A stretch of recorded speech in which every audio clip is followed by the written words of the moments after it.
আসসালামু আলাইকুম। আমন্ত্রণ জানাচ্ছি জাগো টিভিতে। আপনাদের সাথে আছি আমি মুমতাজ শাহিন রুম্পা। শুরুতেই জানিয়ে দিব আপডেটগুলো। লেবাননে ইসরায়েলের 4 সেনা নিহত।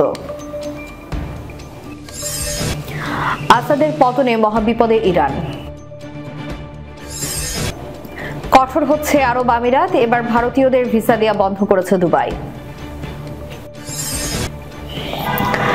ইতিহাসের সবচেয়ে বড় হামলা, সিরিয়ায় 2.5 শতাধিক লক্ষ্যবস্তুতে ইসরায়েলের হামলা। 15 মিনিটে বাংলাদেশ ক্লিয়ার করবেন বিজেপি নেতা, ছিঁড়লেন পতাকা। বাংলাদেশে ইসকনের সবাই ভালো আছে, পরিকল্পিত গুজব ছড়ানো হচ্ছে। ইসকনের কেন্দ্রীয় আধ্যাত্মিক নেতা ও মুখপাত্র দেবশঙ্কর বিষ্ণু দাস। ট্রাম্পের হুমকি, ভারতের নথি স্বীকার, হালুয়া টাইট মোদী সরকারের। শুনছিলেন শিরোনাম, এবারে বিস্তারিত। দক্ষিণ লেবাননে ইসরায়েলের 4 সেনা সদস্য নিহত হয়েছে বলে জানিয়েছে ইসরায়েলি সামরিক বাহিনী। সোমবার এক বিবৃতিতে এ তথ্য জানায় তারা। 12 দিন ধরে দেশটিতে যুদ্ধবিরতি চললেও সেখানে ইসরায়েলি বাহিনীর হামলার খবর পাওয়া যাচ্ছে। যদিও এই বিষয়ে বিস্তারিত তথ্য জানায়নি ইসরায়েল, তবে রবিবার এসব সেনা সদস্য নিহত হয়েছেন বলে জানা গেছে। তারা সবাই একই ব্যাটালিয়নের সদস্য ছিলেন।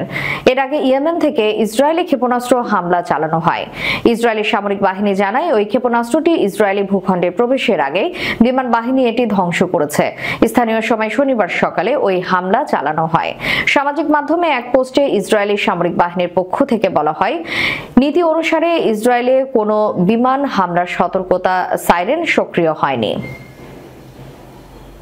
তেহরানের ঘনিষ্ঠ মিত্র বাশার আল আসাদের পতনের পর সিরিয়ার নতুন নেতৃত্বে আসা বিদ্রোহীদের সঙ্গে সরাসরি যোগাযোগ শুরু করেছে ইরান।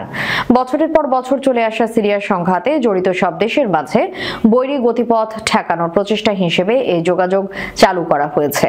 সোমবার ইরানের সরকারি জ্যেষ্ঠ এক কর্মকর্তা রয়টার্সকে এই তথ্য জানায়। প্রেসিডেন্ট আসাদের পতন সিরিয়ায় বিভিন্ন পক্ষের স্বার্থে চরম আঘাত এনেছে, যেখান থেকে আরব বিশ্বে প্রভাব বিস্তার করে আসছিল ইরান ও রাশিয়া। আসাদের পতনের কয়েক ঘন্টা পর ইরান বলছে দামেস্কের সঙ্গে সম্পর্ক দুই দেশের দূরদর্শী এবং সুদূরপ্রসারী দৃষ্টিভঙ্গির উপর ভিত্তি করে অব্যাহত থাকবে। সমাজের সব অংশের প্রতিনিধিত্বকারী একটি অন্তর্ভুক্তিমূলক সরকার গঠনে সিরিয়ার প্রতি আহ্বান জানিয়েছে ইরান। দামেস্কে সরকার পরিবর্তন সিরিয়ায় ইরানের ক্ষমতার উপর কি ধরনের প্রভাব ফেলবে তা নিয়ে তেহরানের উদ্বেগ রয়েছে, কারণ আঞ্চলিক প্রভাবের ক্ষেত্রে চালকের আসনে ছিল ইরান। তবে আতঙ্কের কিছু নেই বলে রয়টার্সকে জানিয়েছেন ইরানি 3 জন কর্মকর্তা। একজন বলেছেন, সিরিয়ার নতুন শাসক গোষ্ঠীর মাঝে যাদের দৃষ্টিভঙ্গি ইরানের কাছাকাছি, তেহরান শুধু তাদের সঙ্গে যোগাযোগ স্থাপনের কূটনৈতিক উপায় খুঁজছে। দেশটির অন্য এক কর্মকর্তা বলেছেন, আসাদের উত্তরসূরিরা সিরিয়াকে তেহরানের কক্ষপথ থেকে দূরে ঠেলে দেবে কিনা সেটি নিয়েই ইরানের প্রধান উদ্বেগ। তবে ইরান এই ধরনের দৃশ্যপট এড়াতে আগ্রহী। আসাদ পরবর্তী অস্থিতিশীল সিরিয়া লেবাননের সশস্ত্র গোষ্ঠী হিজবুল্লাহর কাছে অস্ত্র সরবরাহের একমাত্র স্থল রুট থেকেও বঞ্চিত করবে ইরানকে। শুধু তাই নয়, সিরিয়া হাতছাড়া হয়ে গেলে ভূমধ্যসাগরে প্রবেশাধিকার এবং ইসরায়েলের সঙ্গে ফ্রন্ট লাইনও হারাবে তেহরান। কঠোর হচ্ছে আরব আমিরাত, এবার ভারতীয়দের ভিসা দেয়া বন্ধ করেছে দুবাই। আগের মতো দুবাইয়ের ভিসা পাচ্ছে না ভারতীয় পর্যটকরা। সংযুক্ত আরব আমিরাতের নতুন আইনের কারণে তাদের ভিসা পাওয়া কঠিন হয়ে পড়েছে বলে জানিয়েছে ভারতীয় সংবাদ মাধ্যম হিন্দুস্তান টাইমস। সংবাদ মাধ্যমটি জানায়, আগে দুবাইয়ের ভিসা আবেদন করলে পেয়ে যেতেন ভারতীয়রা, কিন্তু এখন প্রায় অর্ধেকই ভিসা পাচ্ছে না। এদিকে ভিসা বাতিল হওয়ার ফলে অনেকেরই বিপুল টাকারও ক্ষতি হচ্ছে, কারণ ভিসা বাতিল হতেই অনেকেরই হোটেল বুকিং, ফ্লাইট বুকিং বাতিল করতে হচ্ছে। ভারতীয় সংবাদ মাধ্যম জানায়, আগে দুবাইতে 99% ভারতীয় ভিসা অনুমোদিত হয়ে যেত, তবে বর্তমানে খুব ভালো করে প্রস্তুত করা ভিসার নথিও বাতিল হয়ে যাচ্ছে দুবাইয়ের ভিসা আবেদনের ক্ষেত্রে। আমিরাতের ভিসার নতুন নিয়ম অনুযায়ী একজন পর্যটককে তার হোটেলের রিজার্ভেশনের প্রমাণ, বিমানের টিকিট, রিটার্ন টিকিট সবকিছুই তাদের ইমিগ্রেশন পোর্টালে আপলোড করতে হবে। এছাড়াও দুবাই যাওয়ার মতো ব্যাংক ব্যালেন্স আছে কিনা তা নিশ্চিত করতে হবে। পর্যটকের শেষ 3 মাসের বেতনও দেখাতে হবে। এছাড়া ন্যূনতম 50,000 টাকা সহ ব্যাংক স্টেটমেন্ট প্যান কার্ড নথি হিসেবে যুক্ত করতে হবে। মূলত এই জটিলতার কারণে ভারতীয়দের ভিসা আবেদন বাতিল করা হচ্ছে বলে জানিয়েছে হিন্দুস্তান টাইমস। সিরিয়ায় 2.5 শতাধিক লক্ষ্য বস্তুতে ইসরায়েলের হামলা। রাজধানী দামেস্ক সহ সিরিয়ার বিভিন্ন অঞ্চলের সামরিক স্থাপনা লক্ষ্য করে বিমান হামলা চালানো শুরু করেছে ইসরায়েলি বাহিনী। দেশটির প্রধানমন্ত্রী বেনিয়ামিন নেতানিয়াহুর দাবি, তেল আবিবের নিরাপত্তা নিশ্চিতেই নেওয়া হচ্ছে এমন পদক্ষেপ। ইসরায়েলি নিরাপত্তা সূত্রের বরাতে স্থানীয় গণমাধ্যমগুলো জানিয়েছে, বাশার আল আসাদের পতনের পর ইসরায়েলি বাহিনী নিজেদের ইতিহাসে সিরিয়ায় সবচেয়ে বড় হামলা চালিয়েছে। নাম প্রকাশে অনিচ্ছুক সূত্রটি রাষ্ট্র অর্থায়নে পরিচালিত ইসরায়েলি আর্মি রেডিওকে জানিয়েছে, গত 2 দিনে রাজধানী দামেস্ক সহ সিরিয়ায় 250টিরও বেশি সামরিক লক্ষ্য বস্তুতে ইসরায়েল হামলা চালায়।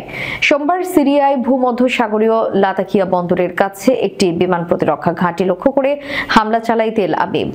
রাজধানী দামেস্কেও শোনা যায় বেশ কয়েকটি বিস্ফোরণের শব্দ। বিজেপি নেতা এবং তেলেঙ্গানার বিধায়ক টি রাজা সিং এক জনসভার মঞ্চে বাংলাদেশের জাতীয় পতাকা ছিঁড়েছেন। বাংলাদেশে হিন্দুদের হত্যা করা হচ্ছে এবং তাদের দোকান লুট করা হচ্ছে দাবি করে তিনি ভারতের প্রধানমন্ত্রী নরেন্দ্র মোদীর উদ্দেশ্যে বলেন, 15 মিনিটের জন্য বাংলাদেশ সীমান্ত খুলে দিন, যাতে বাংলাদেশের সংখ্যালঘু হিন্দুদের উপর নির্যাতন চলছে তার বিরুদ্ধে লড়াই করে পরিস্থিতি পরিষ্কার করতে পারি। টি রাজা সিং এই সময় বাংলাদেশকে ইঙ্গিত করে বলেন, যারা ভারতের বিরুদ্ধে যাবে তারা একই পরিণতির শিকার হবে। এই সময় তিনি একটি তলোয়ারও বের করেন এবং বলেন, এই তলোয়ার কেবল খাপের মধ্যে পুরে রাখার জন্য নয়, এটি প্রতিটি হিন্দুর বাড়িতে থাকা উচিত। রোববার দক্ষিণ গোয়ার কুরচোরেমে বিশ্ব হিন্দু পরিষদ এবং বজরং দল আয়োজিত এক অনুষ্ঠানে বক্তৃতা দিতে গিয়ে তিনি এই আহ্বান জানান। ভারতীয় সংবাদ মাধ্যম ইন্ডিয়ান এক্সপ্রেসের প্রতিবেদন থেকে এই তথ্য জানা গেছে।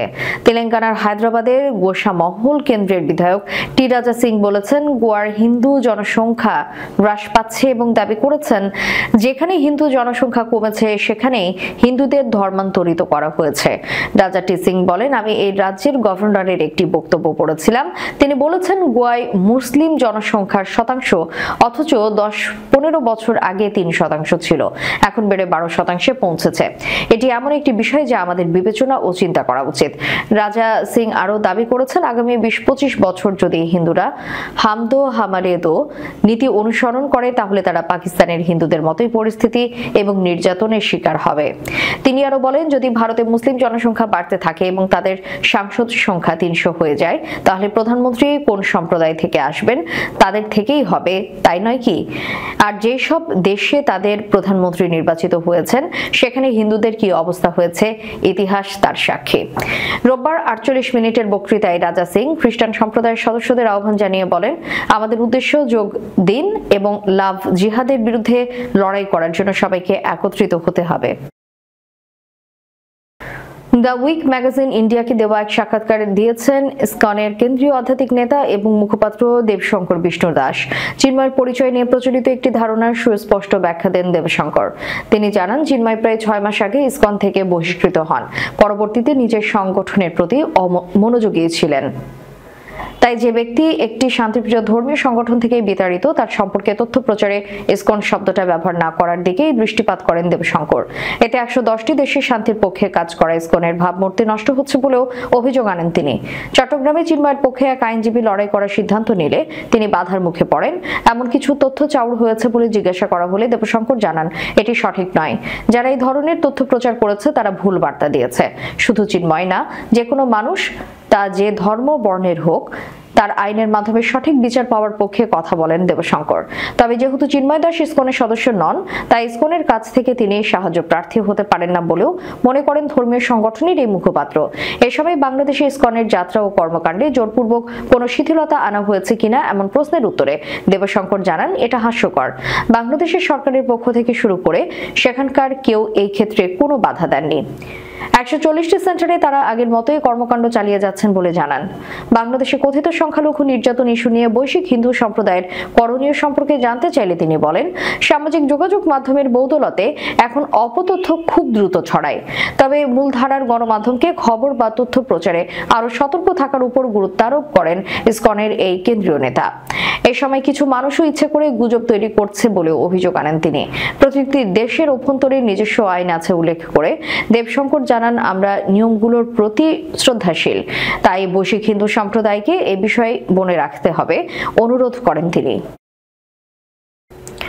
ব্রিক্স গোষ্ঠীভুক্ত দেশগুলো ডলারের বিকল্প হিসেবে নতুন মুদ্রা চালু করলে তাদের উপর 100% শুল্ক চাপানোর হুমকি দিয়েছিলেন যুক্তরাষ্ট্রের হবু প্রেসিডেন্ট ডোনাল্ড ট্রাম্প। এবারে ট্রাম্পের সেই বক্তব্যের জবাব দিতে গিয়ে ভারতের পররাষ্ট্রমন্ত্রী এস জয়শঙ্কর জানালেন, ডলার বাতিল করে তার বিকল্প হিসেবে নতুন মুদ্রায় বাণিজ্যের ব্যাপারে কোনো সিদ্ধান্তই হয়নি। কাতারে দোহা ফোরাম এই বিষয়টি নিয়ে তিনি বলেন, ব্রিক্স নিয়ে ট্রাম্প যে মন্তব্য করেছেন সে প্রসঙ্গ জানিয়ে দিতে চাই। ডলার বাদ দেওয়ার পক্ষে কখনোই সিদ্ধান্ত জানায়নি ভারত। আন্তর্জাতিক বাণিজ্যে যুক্তরাষ্ট্র আমাদের সর্ববৃহৎ সঙ্গী। ডলারকে দুর্বল করার কোনো ইচ্ছে ভারতের নেই। আমেরিকা রাশিয়া টানাপোড়েনের আবহে ডলারকে বাদ দিয়ে ব্রিক্স গোষ্ঠীভুক্ত দেশগুলি নতুন মুদ্রার প্রচলন করতে চাইছে বলে বেশ কয়েক মাস ধরেই জল্পনা চলছে।